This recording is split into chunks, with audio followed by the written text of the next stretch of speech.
Welcome everybody to the latest episode of Wine, Hops, and Road Stops, shot on location right here, the beer stop in West Hazleton. I am with my good friend and co-host, Alan. How you doing today? I'm doing fantastic. What are we looking at today? We got a bunch of stuff in front of us. We got Stouts, we got a new release from Dogfish, we got some Seltzer, we got a whole bunch of great stuff here. Tell me about it.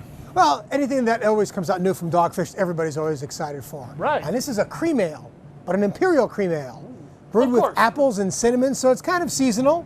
Yeah, you know, but it's Dogfish, so everybody's super hyped about it. And then you got a bunch of stouts because we're getting into stout season. Yep, it's getting nice and cold, so that's my time of year. Last time you got to have all the fun drinks, so this time, you know, I get my favorites. But I like stouts too.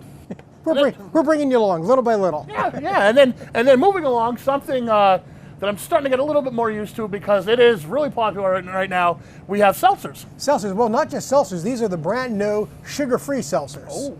Sugar-free and higher alcohol. So I'm not quite sure how that kind of combines because I always thought the sugar is what made the alcohol. But I guess they found a way around that. Science, that's what it is. Science. Yep. So let's get to some news. What do you think? Sounds good. Okay, seltzer is in the news. Our first news bit comes from the Boston Beer Company.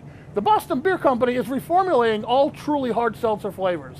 The company, which makes the Truly Hard Seltzer, Twisted Tea, Angry Orchard Hard Cider, and Samuel Adams Beer, has announced reformulation of all 13 Truly flavors in an effort to make them crisper and more refreshing.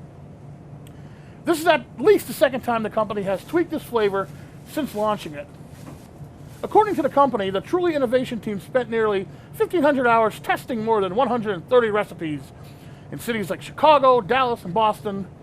Now, the company claims consumers preferred Truly's new taste profile over White Claw and other competitors.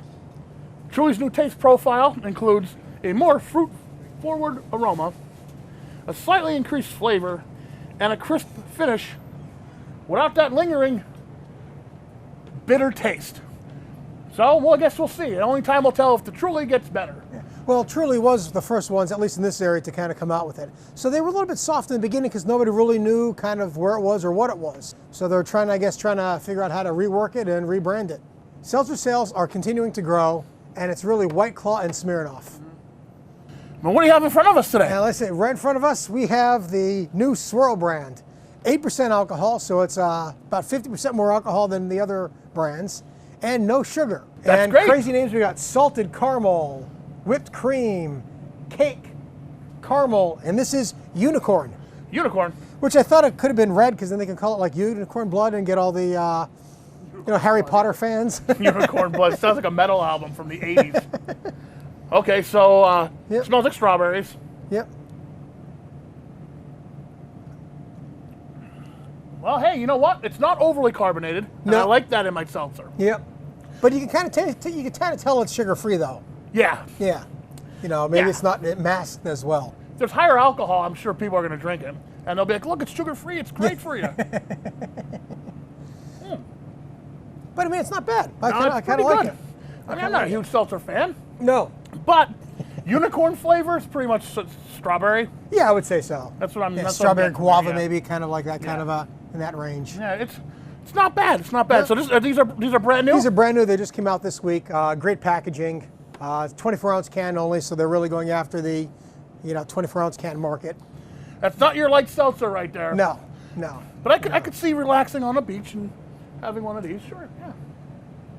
Yeah, and seltzers continue to explode, and I'm seeing more and more getting into the game. You know. Yeah, and also like when you go to friends' parties and that, it always seems like there's this whole like seltzer crowd now. Oh yeah. That yeah. like everybody who's I saw them. They arrived at my party. We'll talk Yeah. about my party a little bit later in the show. Yeah. The So here, seltzer crowd arrived. since you finished that off, let's try a little snort of the whipped cream. Whipped cream. Oh boy. All right. Let's I'll smell have it. to go out of the can on that one. I didn't Well. finish mine. Smells weird. Yeah, that's funky. Nah. Yeah, that's Nah, funky. I'm gonna leave that one go. I'll give it to Ryan, the cameraman. But yeah, I'm not a big seltzer fan, but someone will probably like that. But I like the Yeah. unicorn. Unicorn one was pretty good. Yeah, unicorn had a little bit better flavor. That has a little of that real fake taste. Yeah. So just a little tinge, just a little bit of like, okay, there is no sugar in this. You can't tell, but it's not too bad. I drank mine. He's gonna finish his. So we're going to go to a break, but when we come back, we're going to talk about the two big guys on the block fighting it out, and we're going to sample some stouts. So don't go away. There's more Wine Hops and Road Stops coming up right after these messages.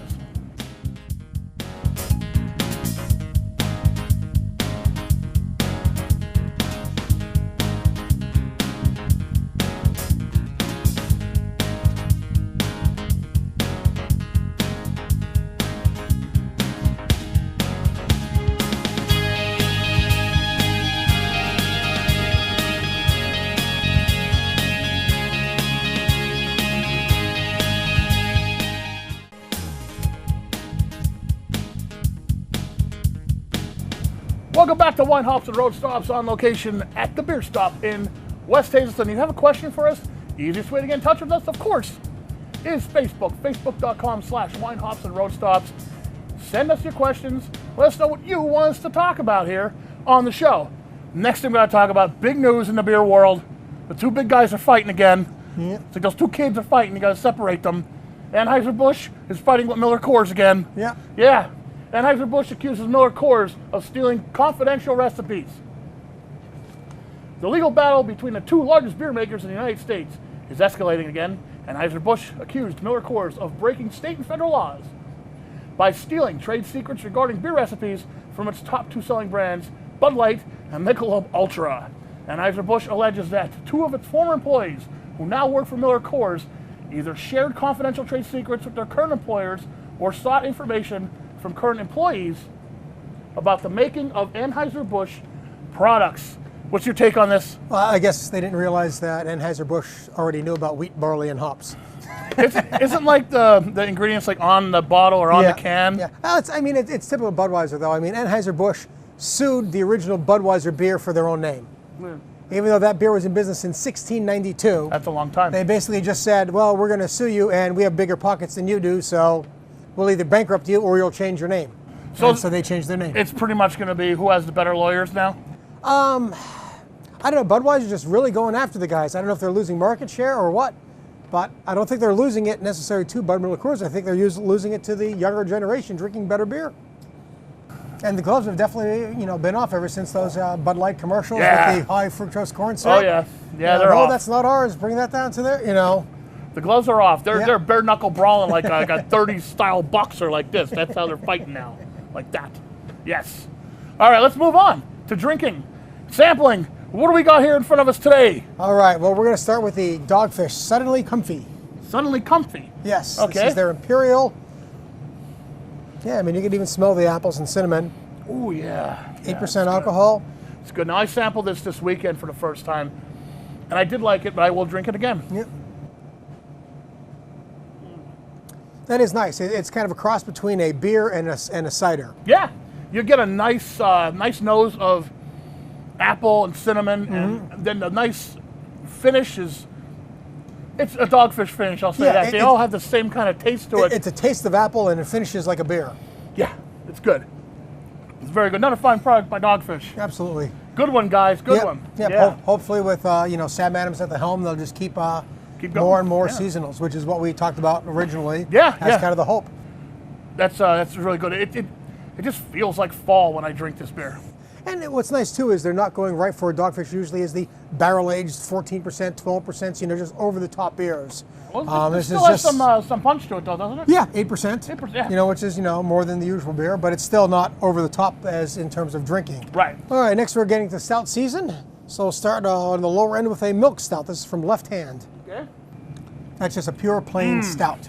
That's good. Nothing fancy. No, that's nothing good. added with this, that, the other thing. It's just a stout. No. It's big on flavor. There's some nice flavor. It's big on to it. flavor. It's a true stout. They're not getting into it's a coffee stout or a chocolate stout or anything else. It's just a pure stout.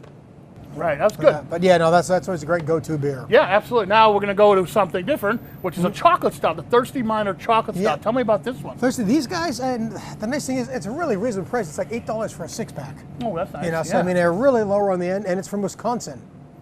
So I didn't know they did too much mining in Wisconsin, but obviously there's some thirsty ones up there too. Now this is a stout brewed with cocoa powder, 5.5% alcohol, so it's not really big. No, not a big beer at all. Oh, it smells good though. You can really smell the cocoa on that.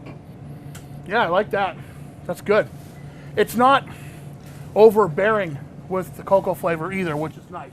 No, it's not overbearing stout. It's not an overbearing. I guess because the alcohol's so low, you're just kind of, it's a little lost in that. Is it a stout? Is it a heavy porter? Right. Because it's in that range, right? It's not overly thick, which is good because you can have a couple of these. Yeah. Yeah. That's good. I like that. And that's Thirsty Miner Chocolate Stout.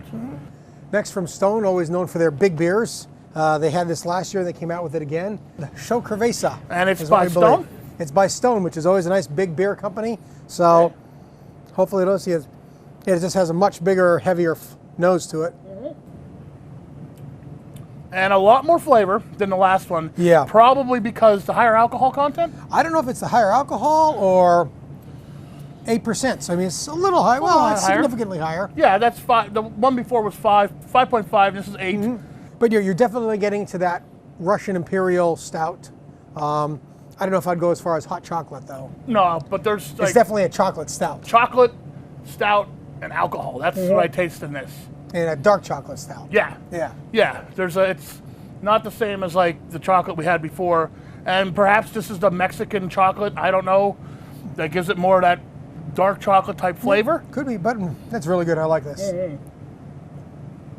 Oh yeah, I could see drinking this. That's good.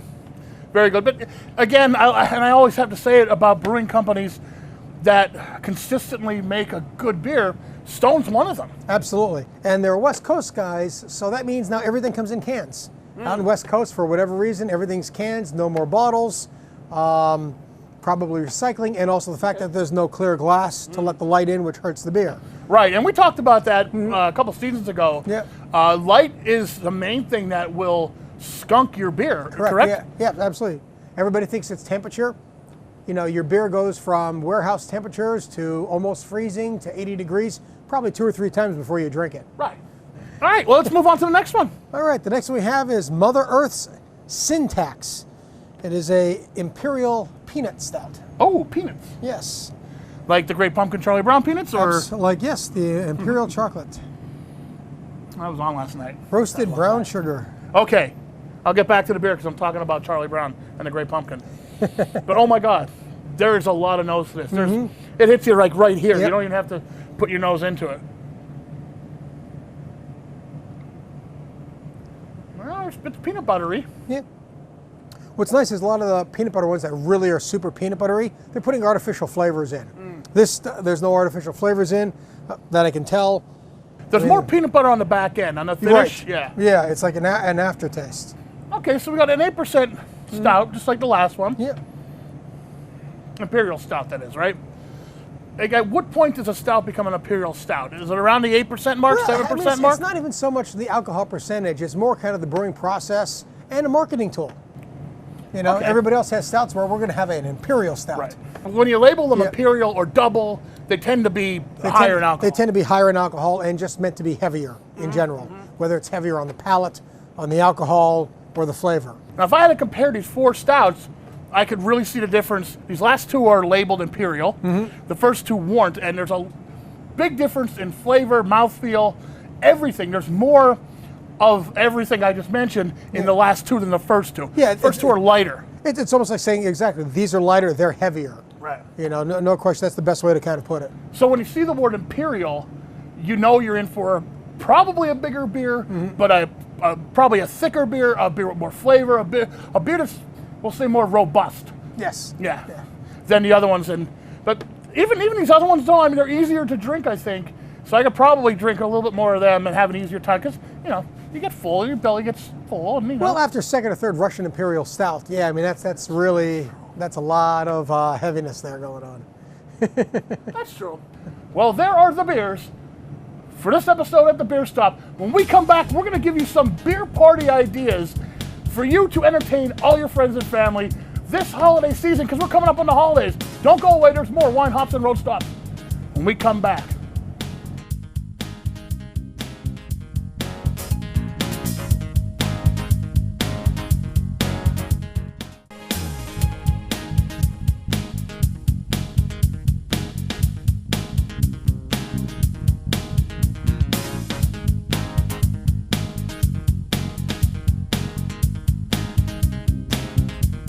We're back with more wine, hops, and road stops here at the Beer Stop in West Hazelton. I'm talking to Alan, and Alan, it's about to become the holiday season when you have your friends and family, whether you like it or not, coming over to your house, visiting and stuff. So we thought it'd be pretty cool to share some of our beer party ideas. Do you want the honors to go first, or should I? Oh, I'll go, I guess. Okay. Now you do something with your friends that's pretty unique. We do an Oktoberfest party. We get 24 guys together. We have 24 different beers. Everybody puts money in, and they drop a cooler off of my house a couple days before. And when you come over for the party, everybody has one each of the 24 beers, and it's on ice and at the house, and we just sit around, drink, and compare beers. So each guy buys a case, and then you go home with what, and basically, typically one guy opens one, and everybody has, let me have a sip of that, So at the end of the night, you'll try all 24 beers, and then the ones you don't like, you start exchanging and trying to trade with everybody else. And it's a little bit more refined, it seems, compared to what I do in my house. It started about 10 years ago. Me and my friends throw what we like to call a night of 1,000 beers. Basically, everyone must bring between 4 and 6 craft beers. You should bring 2 you love, 2 that are interesting, strange, or unusual, and 2 you've never had. Usually like a style you're not used to or something like that. It's a great way for people to try new beers. Sample out of tasting glasses like this, like we do here. Now here's some optional rules that we follow, but you don't have to, but you probably should. No domestics. That means no Coors Light, no Miller Lite. Don't even bring a Yuengling product unless it's something besides Yuengling lager. No offense. And of course, no hard liquor. You don't want people to get out of control. And any beers left with beer in them after the first 2 hours of sampling at the party can be mixed and poured into pint glasses and served as a super beer. We've tried that. Sometimes it works, sometimes it doesn't. Yeah. So we kind of did that with with the whipped cream and the unicorn. Yeah, with the seltzer before. Yeah. We made a super seltzer out of this one. It actually tastes better than it did just by himself. So if you're entertaining this holiday season, you could do your 24 beers, 24 cases party, or you could do your night of 1,000 beers, or you could do both parties. Why not, right? Another good one to do is if you're just having a small group over, just come and buy 10, 12, 14 beers. Have small, sampling glasses for everybody. Yeah. You open up one beer. If you have 5 people, everybody gets 2 ounces. Yeah, there you go. By the end of the night, you get to try 5, 10, 20 beers. It's a great way to try new beers, and a lot of my friends are not craft beer drinkers, and this forces them into drinking craft beer with me. And some of them I've changed, and some of them, not so much. They'll sneak in their 6-pack of Miller Lite. I'll let them go sometimes, But hey, this year we had a couple people show up with some ciders and some seltzers and some non-beers, but I'll let them go. It's cool, We had a few. We had a peanut butter hard cider called the Decider. Yep. We had one of them this year. We reviewed that, I think, a long time ago. A few years ago. Long time ago. But yeah, so we had some unique things. I'll tell you, last episode we did the King Sue beer. That was a big hit with my IPA friends, so I recommend that. Yeah. So tell me, what do you have new going on at the Beer Stop right now? Well, we're just coming off of the Oktoberfest and Halloween beers and pumpkin beers, so most of that stuff's all gone. And we're rolling into my favorite time, stout season. Stout season at the Beer Stop. Yep. So remember, life is too short to have bad beer, so have a good beer. And check it out, Wine, Hops, and Road Stops. Check us out on Facebook, and enjoy.